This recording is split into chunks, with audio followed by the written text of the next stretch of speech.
Viva e bem-vindos ao Dúvidas Públicas. Hoje, na entrevista de Economia da Renascença, vamos falar muito de empresas, do seu financiamento, dos efeitos do PRR, a chamada bazuca, mas também da influência do que está a acontecer no mundo sobre a economia e o tecido empresarial português. O nosso convidado é licenciado em Gestão de Empresas pela Universidade Católica Portuguesa. Com 18 anos, ajudou o seu pai a fundar a Logoplast, que é a terceira maior empresa europeia produtora de plástico rígido, com dezenas de fábricas em vários países do mundo. Pelo caminho, representou várias entidades bancárias em Portugal, como o Crédito do Nord ou o Banco Sabadell, e ajudou a fundar a Interfinança, banco privado, depois vendido ao Milênio, ou a Fonseca e Burné, sociedade gestora de património, que passou depois a integrar o grupo BPI. É membro fundador da Norfin, o maior fundo imobiliário português, e de Invesfin, a empresa de consultoria financeira.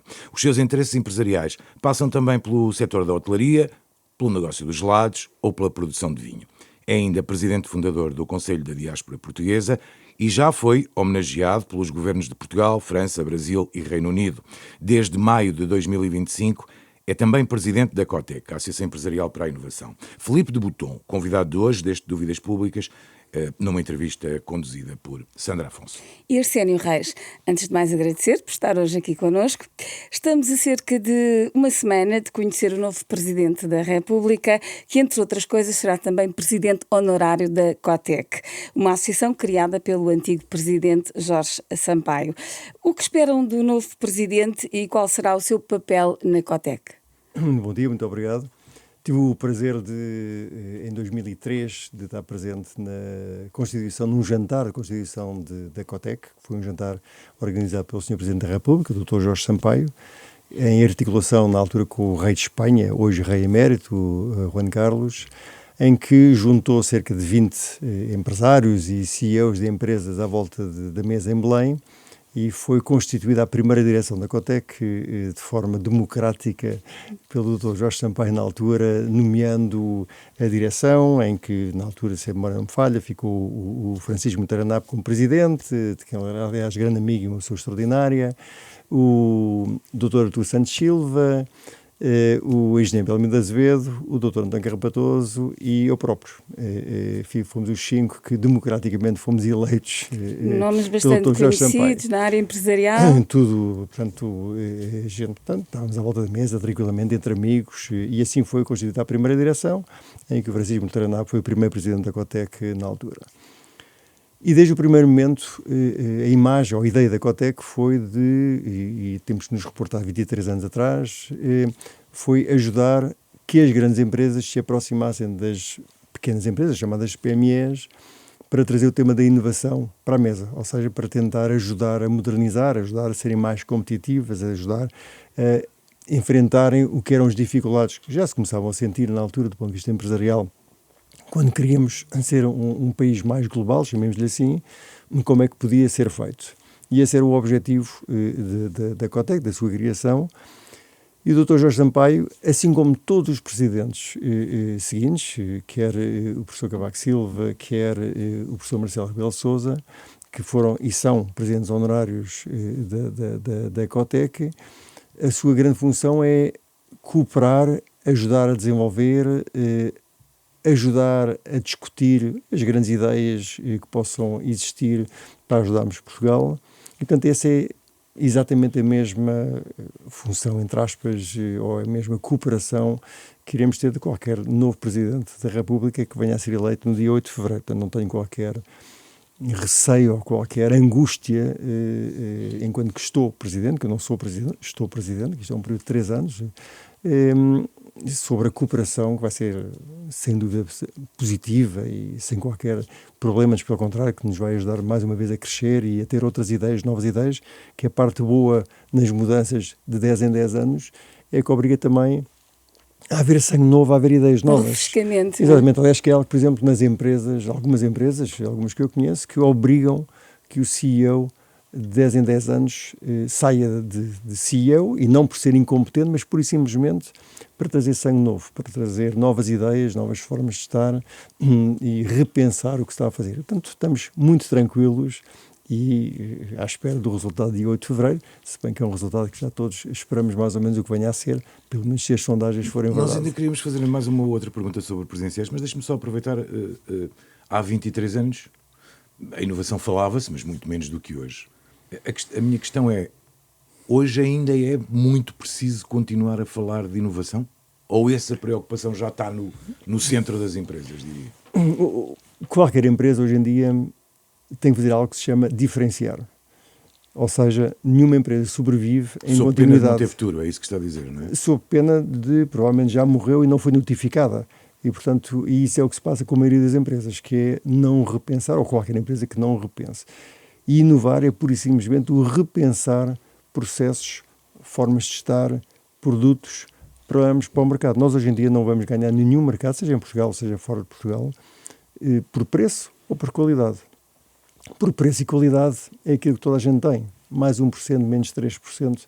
E se o meu produto não tiver qualidade, nem sequer é concorrencial, qualquer que seja um serviço, seja um produto industrial, seja um produto agrícola. Se não houver qualidade, nem sequer passamos da porta. O tema do preço é um tema secundário. Portanto, temos é que ser diferentes. Aquilo que nós costumamos dizer nas empresas, temos de estar constantemente a criar um wow factor. Ou seja, que as pessoas nós apresentamos e eu venho de camisa verde e as listas brancas hoje por alguma razão e criei um fator de destabilização se eventualmente do outro lado da mesa tiver alguém com uma camisa encarnada. Se nós nos reportamos ao dia de ontem, por mais que tenha sido um bom dia para ambas as partes. E, portanto, criar esse fator constante de instabilidade saudável é aquilo que faz as empresas crescer. E a inovação é óbvio que é aquilo que resume o que nós estamos a falar. Agora, a inovação não se decreta. Inovação constrói-se. Eu, de repente, não digo, então vou inovar neste produto. Não. É uma construção feita de forma integrada. Quando eu digo integrada, é que tipicamente uma empresa não a faz sozinha, tem que fazer com outras instituições, nomeadamente científicas, e esta ligação que a Cotec tem vindo a promover, que é uma das grandes funções da Cotec, Nós já leremos mais adiante. Com a ciência, é aquilo que leva a que haja inovação e que permita um desenvolvimento saudável de qualquer empresa, hoje em dia, em qualquer mercado e em qualquer país em que esteja. Deixe-me só voltar à questão do próximo presidente e também partindo da sua experiência pessoal, empresarial e etc. E olhando para o próprio país e a forma como vê o país, o que é que espera da ação do próximo chefe de Estado? Agora, era exatamente aquilo que eu estava a dizer. Portanto, eu espero, e não tenho dúvidas nenhumas, que qualquer chefe de Estado, qualquer português que chegue a chefe de Estado, neste momento temos 2 pessoas, e eram 21, se a memória não me falha, aqui há 15 dias atrás, tem a mesma atitude, que é querer o bem de Portugal. E é o que qualquer pessoa quer para Portugal. Portanto, o novo chefe de Estado terá exatamente essa atitude e irá fazê-lo com os seus princípios, irá fazê-lo com a sua forma de estar, que cada ser humano depois é diferente, cada um de nós somos diferentes, mas não tenho dúvidas nenhumas que vai querer o melhor para o país. E acha que esta campanha tem discutido de forma clara qual deverá ser o papel do chefe de Estado e as funções do chefe de Estado, nomeadamente na diplomacia económica? Ou tem havido aqui alguma confusão com aquilo que é o papel do governo? Eu acho que tem havido uma enorme, ou seja, tem havido de facto uma grande confusão, porque nós vivemos num país, vivemos num regime que não é um regime presidencialista. Nós não vivemos nos Estados Unidos, nós não vivemos em França, nós vivemos num país em que quem define as políticas, quem define as regras do jogo é o governo, que é eleito pelos 10, 11 milhões de portugueses que vão votar e que vão definir quem vai ser o governo. O Sr. Presidente da República não tem poder, além de um poder de veto, mas o poder de veto é um poder meramente para repensar o que lhe é apresentado. Porque, tipicamente, veta, que tem uma força política e mediática muito grande, mas o votar é uma forma de dizer eu gostava que isto fosse melhorado. E volta atrás, é um travão, sim, um repensar, eu diria, mais do que um travão. O Presidente da República é uma pessoa importantíssima, porque define os equilíbrios, define os consensos, cria as pontes, mas não está a governar, nem sequer é para isso que qualquer Presidente é eleito, seja, como digo, enfim, tive o prazer de conviver com 3 Presidentes da República até agora, um deles, inclusive, que tinha sido Primeiro-Ministro, e a sua função como Presidente, o professor Cavaco Silva, e a sua função como Presidente da República, era totalmente distinta de quando tinha sido Primeiro-Ministro. E acha que essa confusão tem sido deliberada por parte dos candidatos ou não? Eu honestamente não gostava de entrar nessa discussão, porque, enfim, não vou discutir se o candidato A é melhor que o B, tenho, como todos nós, as nossas convicções. Temos a sorte que em Portugal vivemos num país em que o voto é secreto, e, portanto, eu deixava a coisa calmamente para ser decidido no domingo pelos 10 milhões e meio de eleitores. Vamos então à economia. No diagnóstico que a Ecotec faz do país, defende que Portugal tem todas as ferramentas necessárias, do talento à ciência, mas não consegue passar isso para a economia. O que é que está a falhar? O que é que pode ser melhorado? Mais do que falhar, porque falhar tem logo uma carga negativa. Eu acho que as coisas não falham. Se olhar para um setor, como o setor dos têxteis, que eu desde que me lembro de estar estudando na universidade, era um setor condenado à morte. É um setor que tem vindo a evoluir e que se tem vindo a desenvolver de forma extraordinária porque soube se adaptar. Reinventou-se, não é? De certa forma reinventou-se, deixou de ser uma produção de bens básicos para passar a ser bens tecnológicos. E o maior orgulho que todos nós temos que ter é pensar que aqueles fatos para nadar que permitiram bater não sei quantos recordes olímpicos foram feitos por uma empresa portuguesa. Foi só pensar que se eu pusesse um fato com escamas de peixe, iria ter uma capacidade de flutuação superior e iria poder com isso nadar mais depressa do que de outra forma. Portanto, as empresas, as competências estão lá. Não há qualquer dúvida quanto a isso. Há, de facto, alguns entraves, mas também há por parte das empresas. Eu acho que todos nós temos a tendência e a resposta fácil de dizer: vivemos num estado burocrático, vivemos num estado em que somos asfixiados pela burocracia e por dois níveis da burocracia, que aliás, há quase que três níveis, que é a lei portuguesa, que é a lei europeia, e depois é o que em gíria chamamos o achismo. Ou seja, que é um funcionário público, com todo o respeito aqui, sem qualquer sentido de maldade, que diz: não, isto está conforme a lei, mas eu acho. E o eu acho é muito complicado. Podem ser meses de espera. Podem ser anos de espera. E eu digo: não, mas então eu vou resolver, vou pôr em justiça ou em tribunal esta situação. Mas, mais uma vez, vão ser anos de espera. E aí o custo é dizer assim: eu vou para tribunal, vou ter o custo de discutir este tema, não faço ideia se vou ganhar, porque, enfim, qualquer caso em tribunal é 50-50, de ganhar ou perder, por mais que eu acho que tenha toda a razão, posso não ganhar. Passam-se 4, 5 anos, daqui a 4, 5 anos assumo que vou ganhar, vou arrancar com um projeto, mas que já perdeu toda a sua validade, porque há 5 anos atrás fazia sentido, hoje deixou de fazer sentido.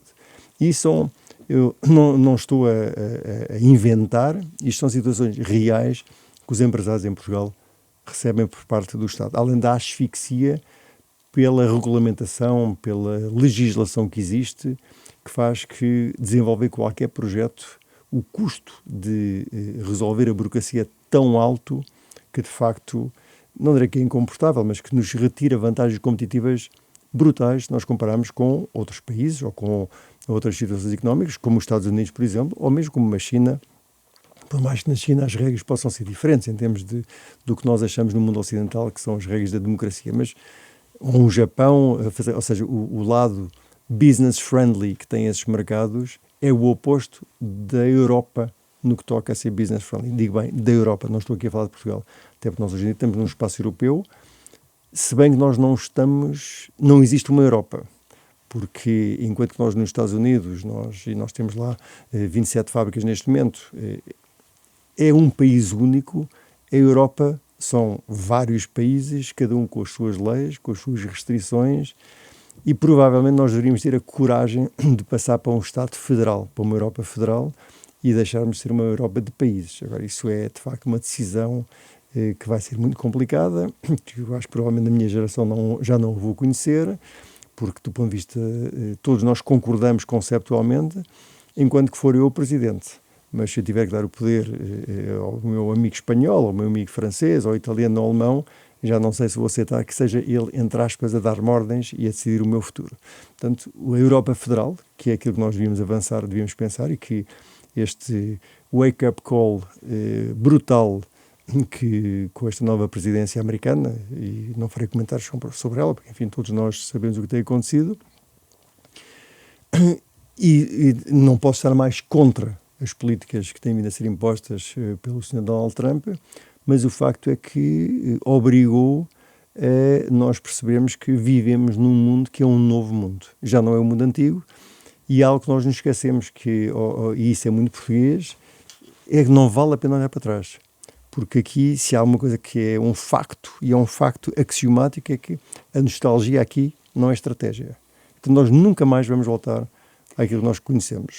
Já agora deixa-me perguntar se a Europa está a conseguir proteger os empresários desta ofensiva norte-americana, se é que eu lhe posso chamar assim. Eu acho que a Europa, nós europeus, que a Europa Quando não é a Europa. É que, Sandra, muitas vezes nós sabemos que é a Europa. Mas a Europa somos nós.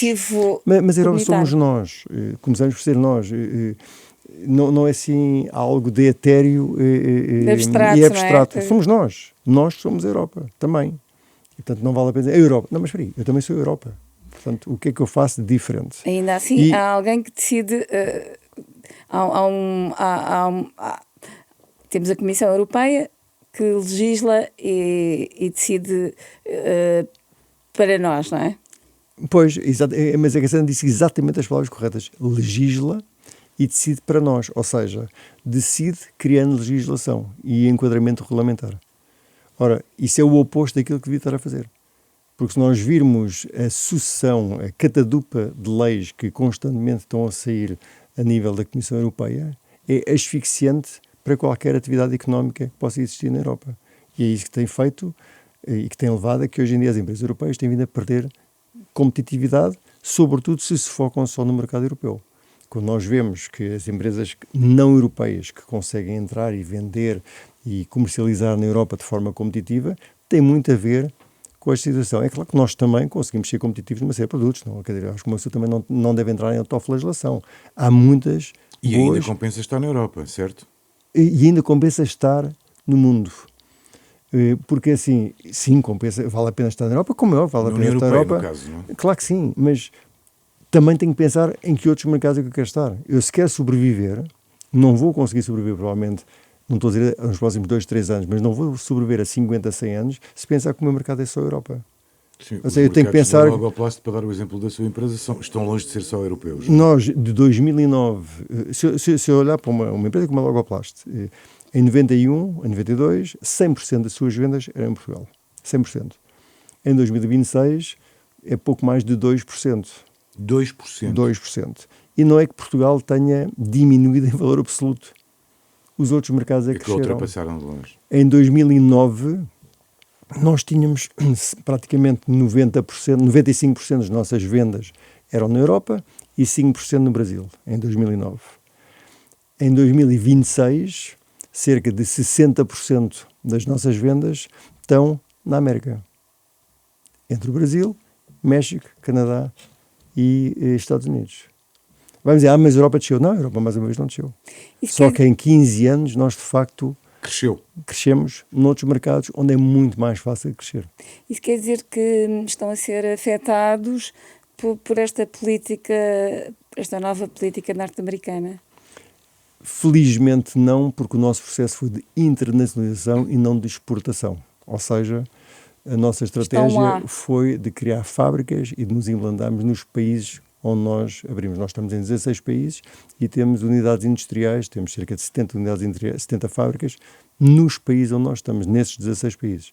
E, portanto, nós nos Estados Unidos somos uma empresa americana, a Logoplast USA, que tem as suas fábricas lá. Conseguem isso porque têm escala, que é uma das coisas que a Cotec defende, Sandra, empresas sim, com escala. Sim, mas para isso nós temos que dar o pontapé de saída.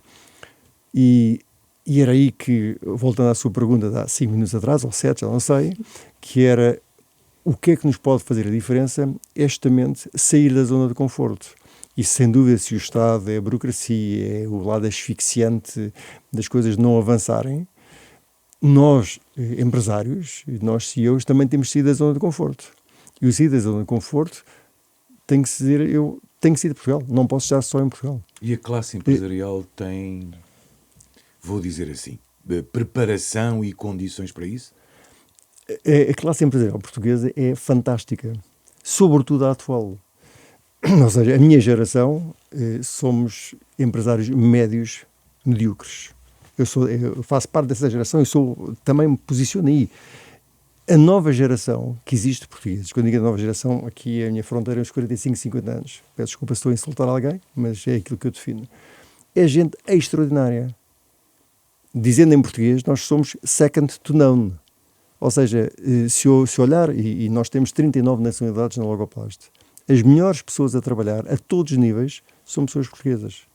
Quer pela sua preparação, pelo seu compromisso, pela sua dedicação, pela sua cultura, é absolutamente imbatível. Portanto, nós temos um valor acrescentado, um valor intrínseco absolutamente extraordinário. Tem que haver essa vontade. É a realidade da Logoplast ou é a realidade das empresas portuguesas? É a realidade de todas as empresas portuguesas. Não tem dúvidas nenhumas que é a realidade de todas as empresas portuguesas, nomeadamente a atual geração dos decisores e de quem está à frente das empresas, que é uma geração cosmopolita, que pelos programas de Erasmus e companhias, portanto, que estudou fora de Portugal, que saía, que viajou. Há extraordinária esta polémica que se fez aqui, que há a imigração de todos os jovens portugueses. Manuel Cabral acabou de provar com números objetivos que neste momento a emigração é negativa, ou seja, o saldo neste momento temos mais gente a voltar para Portugal. Mas não são portugueses. Não me interessa. É gente boa, é gente qualificada. Eu não sou português, entre aspas, eu sou europeu. Eu digo, mas eu vou abrir um café, portanto eu não me estou a internacionalizar. É mentira. Eu abro um café e a Starbucks pode abrir ao lado. E, portanto, automaticamente eu estou no mercado internacional. Portanto, aquela noção que existe de que nós não saímos daqui, o não sair é um passo para a morte. Ou então é definir, eu sou uma empresa de nicho e quero manter uma empresa de nicho. Uma microempresa, uma microestrutura. Que é uma opção, que é uma estratégia que eu não estou a criticar. Mas não é uma estratégia de crescimento. E para esse, desculpe interrompê-lo, mas para esse crescimento, qual é a importância de ter escala? Que é uma das coisas que a Cotec defende. A escala ganha-se e por isso é que a Cotec existe. A Cotec existe para ajudar as empresas a ganhar escala.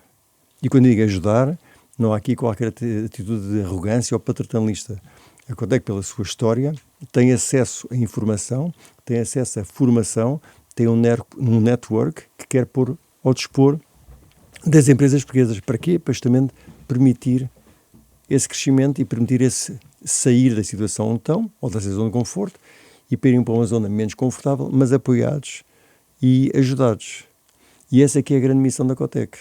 Portanto, quando se fala de missão, e a Cotec inicialmente era basicamente a inovação e aproximar da inovação, que era algo que foi na sua gênese.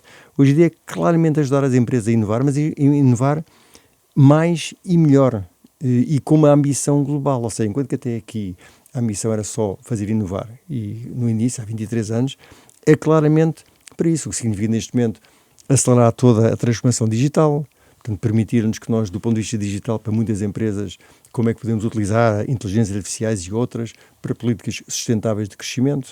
Isso hoje em dia é um facto também, e ou nós nos aproveitamos delas, ou mais uma vez vamos ser ultrapassados, e a Cotec pode ajudar, é ajudar na territorialidade. E nós, neste momento, articulamos com municípios já, portanto, no território português, para ver onde é que nós podemos ajudar com as competências que existem na Cotec para criar polos, clusters nesses municípios. É na parte de financiamentos, em que com o certificado de empresa inovadora que nós criamos, neste momento nós temos cerca de 2.000 empresas a quem a Cotec passou um certificado de empresa inovadora, que é basicamente, nós temos um scoring que define se uma empresa é de facto inovadora de forma sustentável. E nós temos essa é a informação pública à qual nós temos acesso, informação das IESs e depois informação através de informação bancária com quem nós nos articulamos. E nós criamos esse sistema de avaliação, esse de scoring, e com essa avaliação, com essa certificação de empresa inovadora, automaticamente vai a um banco e pode-se financiar nas linhas europeias. Porque há uma credibilização, ou uma credibilidade que é dada instantaneamente pela certidão que a Cotec lhe passa. Ou seja, há aqui questões concretas que levam a ajudar as empresas portuguesas. Não é só ficar no discurso vago, mas é claramente ajudar as empresas a poderem melhorar e a poderem sair de onde estão neste momento. Pedem a aproximação do ensino superior às empresas, uma questão que já se fala há décadas. Por que é tão difícil juntar estes dois polos? Conhece Portugal, é portuguesa, a Sandra. Portanto, enfim, e esse já der o ensino superior. Pronto. Em Portugal, enfim, existe muito aquele tema das quintinhas, que infelizmente existe, que está a mudar mais uma vez, porque tem que mudar, nomeadamente por uma questão muito simples. As universidades que sempre gostaram de criar ciência, mas sem olhar muito à sua aplicação, à sua aplicabilidade nas empresas, neste momento começam a ter restrições financeiras, portanto, ou saíam e quebravam e rompiam esse muro e começavam a articular-se com empresas, ou isso não acontecia. E, portanto, iriam morrer pelo caminho. Portanto, neste momento, um dos trabalhos principais da Cotec é a aproximação das universidades às empresas, é o pôr em contacto doutorados com empresas, de forma que tudo aquilo que é estudado, tudo aquilo que é pensado nas universidades, tenha uma aplicação depois empresarial, permita de facto melhorar o produto da empresa. Isso acaba por ser extremamente, é um círculo virtuoso, porque é benéfico para a empresa, mas também é benéfico para a universidade, porque mais uma vez vai ter um financiamento, mas dois, vai poder evoluir porque vai entender qual é a aplicação prática daquilo que está a pensar. E que muitas vezes é muito bem pensado. Portanto, aí a Cotec tem esse papel, que é justamente de aproximar as universidades com as empresas, ao fazer o matching, a combinação dos doutorados com as empresas. Já agora olhávamos também para a questão do financiamento e do desafio do acesso ao financiamento, numa altura, aliás, em que os bancos estão capitalizados e, portanto, esteve na área financeira também durante alguns anos, como referi no início. O que é que pretendem em concreto as empresas? Mais empréstimos, melhores condições, financiamento alto? Ou seja, o que é que falta para... Estamos ainda um bocadinho na lógica da primeira pergunta da Sandra, que é para a economia dar um salto, não é? A este nível do financiamento, o que é que falta ainda na economia nacional? Eu acho que hoje, no mundo atual, e estava-lhe a falar do tema das empresas inovadoras pela Cotec, mas a nível atual o financiamento não é um problema. Nós vivemos hoje num mundo em que, se eu tiver um bom produto, se eu tiver um bom projeto, dinheiro é a matéria-prima mais fácil de arranjar. Desde que eu tenha capacidade de apresentar o meu produto. Eu não posso querer fazê-lo escondido, aquela história do segredo da alma do negócio, ou eu não querer partilhar. Isso, infelizmente, é um mundo que também já, se não morreu, desapareceu. Portanto, eu hoje tenho um bom projeto, tenho muitos fundos de investimento que lhe vão apoiar o seu projeto. Portanto, hoje, inclusive, há alternativas à banca. Mas eu não quero perder o controle da minha empresa e, portanto, só quero fazer com a banca. Tudo bem, respeito, mas aí já está a criar um primeiro entrave à sua forma de estar. E voltando àquilo que estamos a falar há pouco, a mentalidade hoje dos empresários e dos decisores é muito mais aberta, de cabeça aberta, e eu prefiro ter 20% de 100 do que 100% de 10. E, portanto, eu prefiro, de facto, ceder parte do meu capital social da empresa, prefiro abrir o capital, mas com isso fazer com que possa desenvolver a minha empresa. Portanto, já não há aquela, e acho que cada vez menos há aquela atitude de é meu. Claro que é mais simpático que o campo e que a bola seja minha. Mas o partilhar vai fazer com que eu possa crescer muito mais. E dentro do lado da responsabilidade, há hoje nas empresas uma atitude, algo que é muito importante, que é, eu se quero recrutar os melhores, e se quero conseguir angariar os melhores colaboradores possíveis, e tipicamente eu tenho que angariar pessoas melhores do que eu cada vez mais, sobretudo com a nova geração que existe, eu só o faço e só consigo fazê-lo. Um dos fatores muito importantes na contratação é o chamado o propósito, o que os ingleses chamam o purpose. Ou seja, a senhora Sénio, se a Sandra, se o Filipe querem ir trabalhar para uma empresa, tudo bem, sim, as condições... E qual é que é o propósito da empresa? Não é só ganhar dinheiro. Qual é que é o propósito? Que é uma forma diferente, então eu tenho que ter uma resposta para isso. E o propósito, sem dúvida, é o que é que eu dou de volta à sociedade, como é que eu interajo com a sociedade que me rodeia. As questões da responsabilidade social que são cada vez mais importantes. Exatamente, mas também eu deixar a porta aberta para dizer, não, isto também pode ser teu. Ou seja, eu, se lhe dou a possibilidade de ele poder vir a crescer dentro da empresa, nomeadamente tornar-se CEO de uma empresa, independente de o acionista ser o Sandro, ser o Filipe, e ter outra pessoa a ser o acionista, o CEO, só isso cria logo uma abertura, uma forma diferente de estar. Portanto, não há, é como as pessoas perguntam muitas vezes, então, mas qual é que é a razão do sucesso? Não há uma razão de sucesso. Isto é uma soma de fatores. Mas, portanto, resumindo, não há um problema de financiamento para as empresas portuguesas? Não há um problema de financiamento para bons projetos. Que não é a mesma coisa que posso tentar perguntar. Assim, uma empresa que não seja viável, é normal que tenha dificuldades de ser financiada. Em qualquer parte do mundo. Claro. E, portanto, temos que ter essa abertura. Agora tocou num aspecto importante, que é se a empresa é viável ou não. Ainda ajudamos, no país, ainda se ajudam muitas empresas que já não são viáveis. Ou com viabilidade duvidosa, no mínimo. Exato. O que é do mais injusto que há para com as empresas que são viáveis e que não são ajudadas. E tomar uma decisão política, como foram tomadas no passado, de ajudar a empresa A ou a empresa B, por ser, entre aspas, estratégica, que eu tenho as maiores dúvidas do que é uma empresa estratégica hoje em dia para o país. Porque, ao fim e ao cabo, um país é como quando nós falamos, às vezes, do tema, olha, o tema da TAP. É uma empresa estratégica. Não, o que é estratégico é criar as melhores condições em Portugal, para Portugal ser um país onde as pessoas queiram vir. As pessoas, ao quererem vir para Portugal, vêm de TAP ou vêm de qualquer outra empresa aérea. Aliás, neste momento, há várias empresas aéreas que provavelmente têm uma cota de mercado até superior à TAP em alguns destinos portugueses. Porquê? Porque há vontade de vir para Portugal. Mas há empresas estratégicas? Haverá algumas empresas estratégicas na área da defesa, eventualmente, que possam existir, mas Portugal o que tem que ter empresas é empresas altamente competitivas para serem integradas no processo europeu. Se me perguntar, uma empresa portuguesa vale por si, ou vale sozinha, quando digo por si é sozinha, hoje em dia é muito complicado. Hoje em dia uma empresa portuguesa vale e tem que mostrar, dar provas do que vale, para poder estar integrada em consórcios mais europeus, para ter presença e para ter força para se poder afirmar internacionalmente. Deixe-me apresentar-lhe um caso concreto.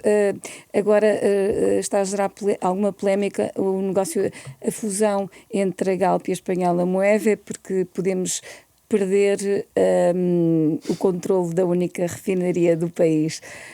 Acha que o governo deve intervir nesta questão? Eu aqui vou responder não como Presidente da Cotec, porque estou Presidente da Cotec e, portanto, daqui a 3 anos Mas também para fora. nós é importante ter a sua experiência enquanto empresário. Eu acho que não faz qualquer sentido. A intervenção do governo? Sim, exatamente. Eu acho que a Galp, que é uma empresa fantástica, que é uma empresa que sempre foi muito bem gerida, quer atualmente, quer quando na fase anterior à atual estrutura acionista, foi-se afirmando.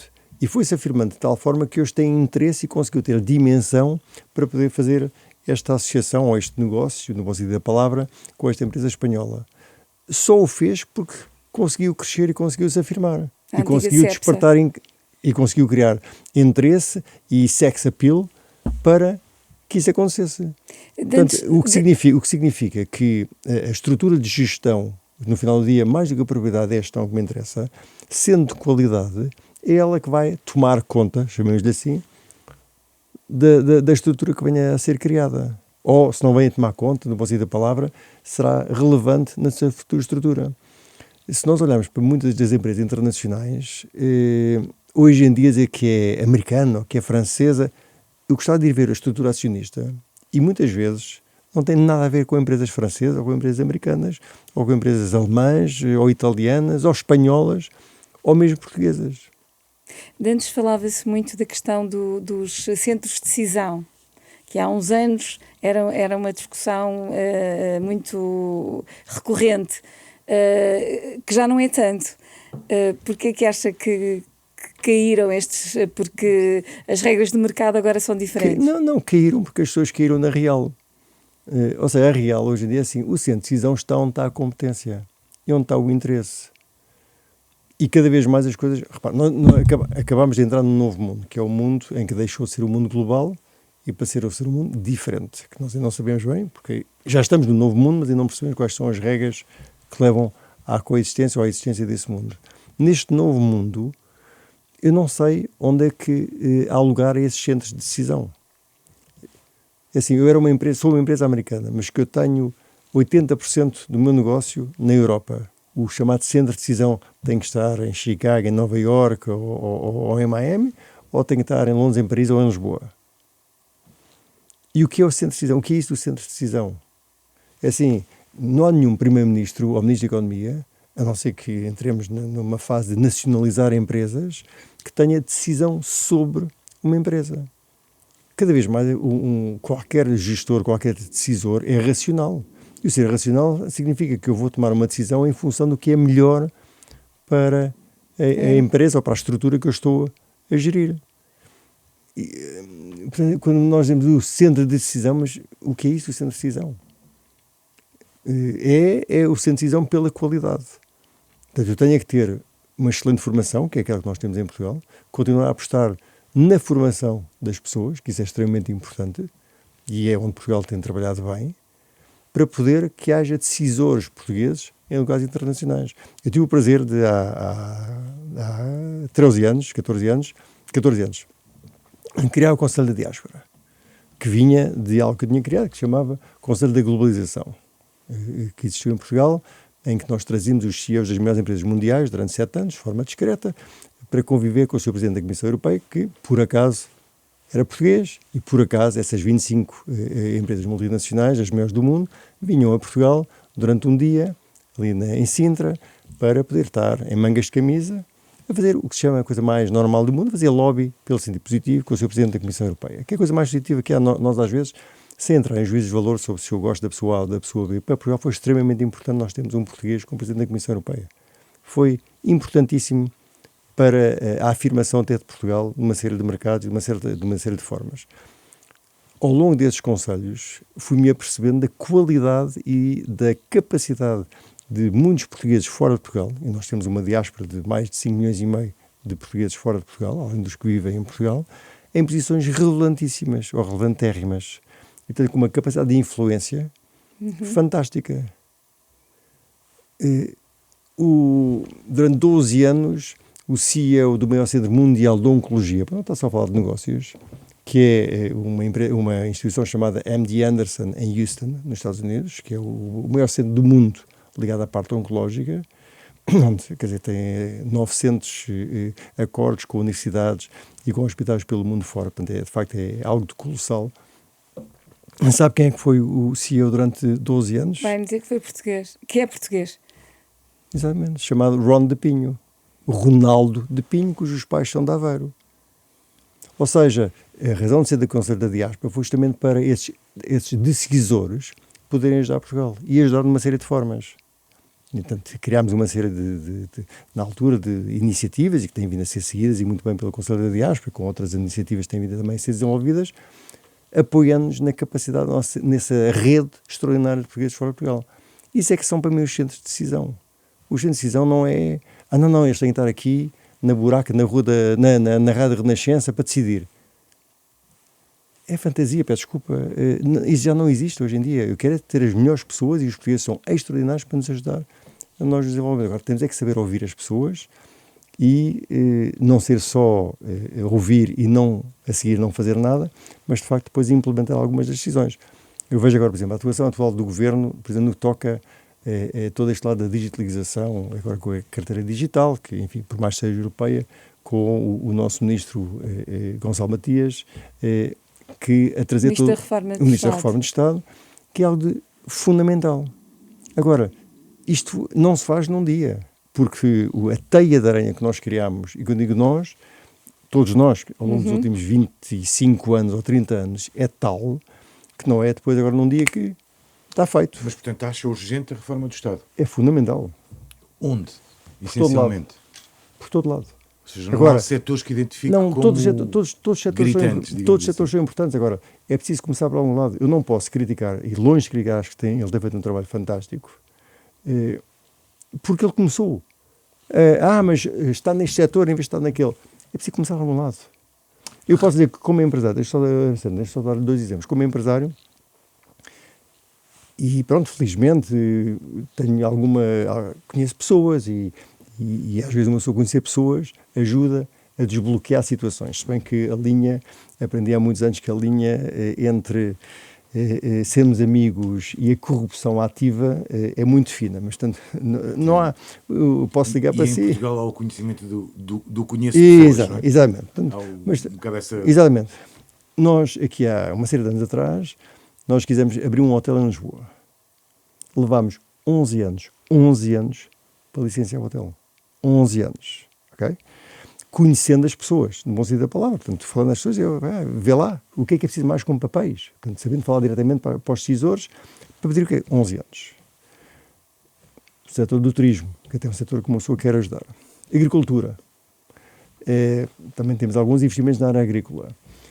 Há situações que são deliciosas, para não estar a utilizar outro adjetivo, em que uma pessoa, para legalizar campos, para legalizar o tema da habitação dos funcionários, para poder-lhes dar condições condignas de habitar ao lado de onde eles trabalham. Se eu lhe disser que são 7 instituições, por exemplo, para legalizar o tema daquilo que se chama as IATAs. As IATAs é instalações de habitação aos trabalhadores agrícolas. De facto, neste momento é um mês que esse tema tem que ser resolvido. E depois a lei diz alguma coisa, e depois em um mês está tudo decidido, portanto, as várias, seja CCDR, seja os parques naturais, seja os ICNFs, portanto, todas as instituições que não é evidente, mas que respondem em tempo útil e a gente, de facto, quer ajudar. As pessoas querem ajudar, mas depois os próprios funcionários das instituições estão num tal espartilho que não sabem como é que vão de ajudar, e depois a lei diz, e depois o momento final será uma visita no local da instalação das habitações agrícolas, no mesmo dia, ao mesmo tempo, pelos 7 organismos. Exatamente. E, portanto, é assim, é de gargalhada se não fosse verdade. E, portanto, é assim... Portanto, e não é má vontade das pessoas. Claro. Quer dizer, nós sabemos quando se eu quero marcar uma reunião com uma pessoa, posso estar, não me dá jeito amanhã, daqui a uma semana, e pronto. Se eu quero marcar com 7 amigos um almoço, o doodle é um doodle que eu tenho que ver com mais calma. Portanto, nós às vezes é a melhor das boas vontades, mas depois nós não percebemos o que se faz. Nós, ao longo dos últimos anos, o Estado, nós, e quando digo nós, seja, enfim, os 2 grandes partidos que estiveram no governo, seja o PS ou o PSD, fomos criando, ou fomos retirando as competências do Estado, ao criar organismos. E quando digo criar organismos, nem vou entrar na conversa se era Jobs for the Boys, não entro por aí.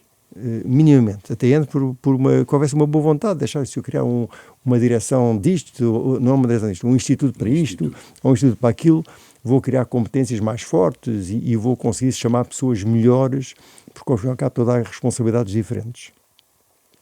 Mas ao fazermos isto ao longo dos anos, e se nós olharmos para os ministérios hoje em dia, seja do ambiente, seja da agricultura, que são ministérios extremamente importantes, ao criar toda esta multitude de institutos, retiramos um poder aos ministros, aos ministérios e ao governo, e retiramos conhecimentos e competências.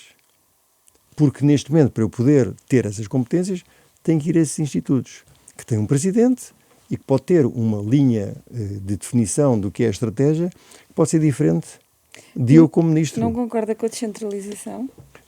Concordo com uma descentralização, mas liderada. Não concordo com a criação de novos centros de poder. É que as pessoas às vezes confundem o que é descentralização com a criação de novos centros de poder. Eu acho que, como é óbvio, tem que estar cada vez mais perto do terreno. Mas tem que ser estar mais perto do terreno, coordenado e liderado. Para o bem ou para o mal. Eu posso não concordar com o governo A ou com o governo B. Mas se a maioria elegeu esse governo A ou o governo B, acha que as CCDRs, assim, por exemplo, têm poder excessivo? Não, eu não acho se tem poder excessivo ou não tem poder. Tem poder. Ponto. E já não é o ministro que tem poder. Quem tem poder é a CCDR. São elas que decidem. Exatamente. E não devia ser assim. Elas deveriam opinar para a decisão do Sr. Ministro. E nós, ao criarmos esta reorganização, e que eu repito que provavelmente não foi feito com má intenção, nem com má fé, nem com nenhuma vontade, como eu dizia aqui, do Jobs for the Boys, achámos que era assim, não nos apercebemos do monstro que estávamos a criar. E agora, de facto, o Gonçalo tem as maiores dificuldades em desmontar esse monstro, porque é um monstro que está na economia de uma forma geral. Só para clarificar em relação a quem nos ouve também, portanto, o Filipe Tom é, obviamente, favorável à reforma do Estado, e para si reformar quer dizer emagrecer? Também, claro. Tem que haver um emagrecimento da estrutura do Estado. Mas há um emagrecimento hoje em dia que é normal a 2 níveis. Porque eu, ao concentrar novamente e ao trazer vários organismos em organismos mais estruturados, coerentes e únicos, vou ter sobreposição de funções. Por outro lado, hoje com a utilização de inteligência artificial, vou forçosamente criar novas formas de trabalhar. E vai-me dizer, mas vai criar desemprego, vai pôr pessoas fora do trabalho. Não, vou ter que pegar nessas pessoas e vou ter que reeducá-las, reformá-las, para se poderem adaptar a qualquer nova realidade. E, mais uma vez, não o fazer é estarmos a fazer harakiri, é estarmos a matar. Eu não posso ignorar a inteligência artificial. E, mais uma vez, a Cotec aí tem um papel importantíssimo no apoio que tem vindo a fazer também ao Estado. Porque a Cotec tem vindo a ajudar e é consultada de forma recorrente pelos ministros e pelos ministérios para como interação para discussão dos projetos que possam existir de nova legislação e de nova organização. E a Cotec, mais uma vez, com os seus 23 anos de experiência e, sobretudo, com a capilaridade que tem no país, dá o feedback que permite a adaptação da nova legislação onde a Cotec é relevante, como é óbvio, não é em agricultura, não é em setores onde não tem qualquer coisa a ver, mas tem vindo a dar a sua opinião e a ajudar a que depois, quando o Governo legisla ou quando o Governo propõe algo, já foi também uma das pessoas ou uma das entidades que ajudou ou que deu o seu contributo, foi a Cotec. A Cotec tem tido esse trabalho ou esse serviço ao longo dos últimos anos e tem sido reconhecido como extremamente válido pelas várias instituições. E as empresas estão a saber introduzir e explorar estas novas capacidades, nomeadamente em termos de inteligência artificial, de novas tecnologias em geral? Por ser mais uma vez, eu acho que tem que. Não há como não. E não é discuti-las, é utilizá-las. Ou seja, eu não, vamos dizer, mas não é evidente para todos. Eu repito, eu acho que é. Porque nós hoje em dia vivemos em cadeias de valor. Mas o Ministro chega a dizer que Portugal deveria liderar nesta área da IA. Acha que tem que vai, ou que vai liderar, não é? Eu acho que, repare, eu acho que você tem de saber retirar... Eu não desgosto da ambição, não é que claro o meu gosto seja para aqui chamado, não é sim, isso. Sim. Estou a pedir a sua opinião sobre. Assim, eu acho que você tem que saber ler uma mensagem. Eu, se for um ministro, que não quero ser, nunca fui, portanto agradeço imenso, não quero, tem que saber, tem que dialogar, tem que informar, tem que comunicar, tem que comunicar, a palavra correta é comunicar, tem que comunicar de uma forma diferente do que se eu estiver dentro de uma estrutura, de uma organização, uma empresa, em que se eu estiver dentro de uma empresa, eu tenho que, como eu digo na brincadeira, rematar a baliza. Se eu não rematar a baliza, eu vou morrer. Golo, não é? Exatamente. Um ministro nunca vai marcar um golo. E quando digo isto, não estou a ser pejorativo minimamente, não me interpreto mal. O ministro tem que incentivar as coisas a acontecer. E, portanto, a principal função dele é, de facto, criar essa vontade vencedora por parte das empresas portuguesas, o que eu acho extremamente positivo. Agora, mas a pessoa tem que saber interpretar. Eu não posso querer ser. Agora, quer sim, e mais uma vez a Ecotec tem um papel relevantérrimo, quer poder ajudar ou integrar-me em cadeias de valor, sejam europeias, sejam americanas. Quantas empresas portuguesas criadas em Portugal, de startups, hoje em dia estão nos Estados Unidos? Há vários nomes de empresas portuguesas, nomeadamente unicórnios. Os unicórnios estão todos lá, exatamente. Mas também tem empresas portuguesas que estão a ajudar e a cooperar. Da mesma forma que temos empresas americanas, por exemplo, na área de tecnologia, na área de desenvolvimento de programas informáticos, que estão em Portugal. Sim, e estão em Portugal utilizando, no sentido mais nobre da palavra, e cooperando com empresas portuguesas para os desenvolvimentos de programas que nós achamos que são americanos. Se foram fazer em Portugal. Ainda na inteligência artificial, deixe-me só fazer mais uma pergunta. Acha que o país está preparado para a vaga de desemprego que vai chegar inevitavelmente quando as novas tecnologias estiverem a ser aplicadas pelas empresas em força? Eu acho que nenhuma empresa ainda está hoje, seja em Portugal, seja em Espanha, seja nos Estados Unidos, preparada para isso. O Sr. Presidente fala muito nos Estados Unidos. Nós temos, de facto, hoje em dia, mais de 25 fábricas nos Estados Unidos. Eu ver o padrão industrial americano, qualquer empresa portuguesa é uma empresa de sucesso nos Estados Unidos, chamada empresa de manufatura. é uma empresa de sucesso nos Estados Unidos. Nós olhamos para os Estados Unidos e achamos que as grandes empresas de tech, as Alphabet, as Meta, as companhias, ou as empresas financeiras, os grandes bancos. Não é? Mas isso não é a economia americana. Pois. As empresas de manufatura portuguesas chegam aos Estados Unidos e é uma faca quente em manteiga mole. Porquê? Porque estão muito atrasados face à Europa. Portanto, há oportunidades extraordinárias. Agora, mais uma vez, saindo da zona de conforto. E para isso a inovação serve muito, porque eu, quando estou basicamente numa empresa, o inovar basicamente é ter uma atitude de criança. Nós temos de ser eternos nas crianças. Ou seja, está sempre a fazer a pergunta do porquê. Porquê que eu faço assim? Porquê que o meu copo é assim? Porquê que o meu microfone é assado? Porquê que é azul e não é verde, ou encarnado, ou branco? Porquê? E eu, ao estar a fazer perguntas do porquê, estou-me a obrigar a repensar. E ao obrigar a repensar, vou inovar, porque vou automaticamente crescer e fazer crescer a minha forma de estar. E é aí que a Cotec quer ajudar, e quer ajudar as empresas a inovar para ganhar produtividade, para ter melhores salários, porque ao fim e ao cabo nós temos que ganhar melhores salários para poder, ao fim e ao cabo, trazer pessoas cada vez mais competentes de fora para Portugal e para com isso conseguirmos ter uma sustentabilidade que permite de forma estrutural ajudarmos o país. E essa é a grande missão da Cotec. Ainda sobre o PRR, com a reprogramação ficou disponível mais financiamento para as empresas através do Banco de Fomento. Sabe se está a ser aproveitado e por que setores? Está a ser aproveitado, eu diria de uma forma transversal. Enfim, tivemos a ocasião de conversar e de dialogar, de estarmos com o Banco de Fomento, com quem temos vindo a cooperar, com a nova administração do Banco de Fomento e com o novo presidente do Banco de Fomento, que de facto tem feito um trabalho fantástico no Banco de Fomento.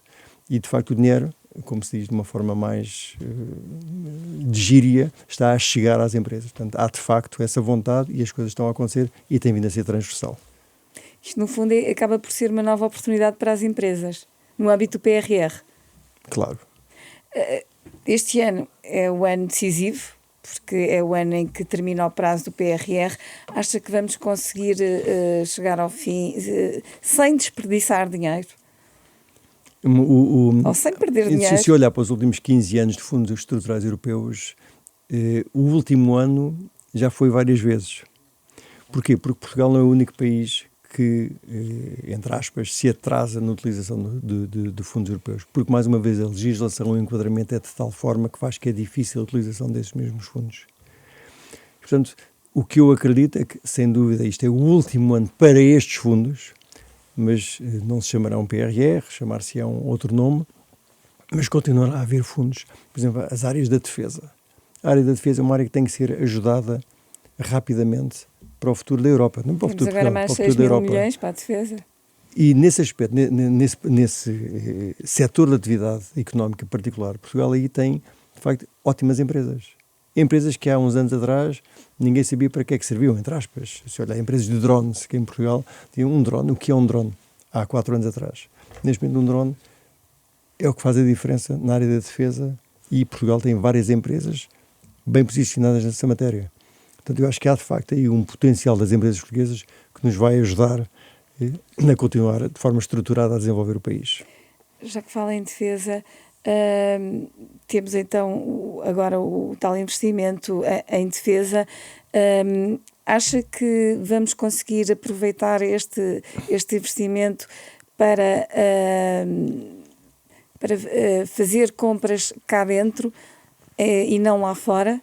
Eu acho que daqui a 3, 4 anos conseguiremos fazer compras cá dentro. Provavelmente estava a mudar por causa do presidente francês e da sua vontade de impor que o dinheiro que se é emprestado à Ucrânia não pode ser utilizado para comprar armas americanas.